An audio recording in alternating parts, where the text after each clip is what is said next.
அடுத்தபடியா ஒரு போராட்டம் ஒன்று நடந்திருந்துச்சு திமுக தரப்புல இருந்து. அதாவது அமைச்சர் சரத்குமார் அவருடைய அந்த அவர் போதைப் பொருள் பயன்படுத்தினார் அப்படிங்கிற வீடியோலாம் வெளியானதுனால அவரை வந்து பதவி நீக்கம் செய்யணும் அப்படின்னு சொல்லி திமுக தரப்புல இருந்து வலியுறுத்தி இருந்தாங்க.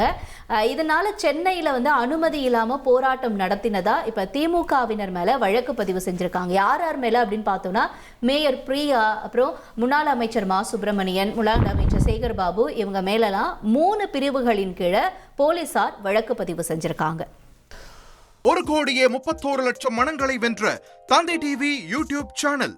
தவிர்க்க முடியாத தம்ப்நெயில், கலக்கலான கான்டென்ட்ஸ். நீங்களும் இந்த குடும்பத்தில் இணைய இப்பவே சப்ஸ்கிரைப் பண்ணுங்க.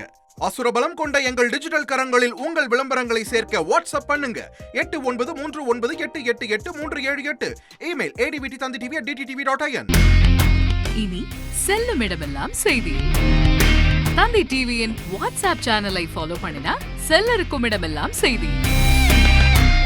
இதோ QR கோட், இப்பவே ஸ்கேன் பண்ணுங்க, ஃபாலோ பண்ணுங்க.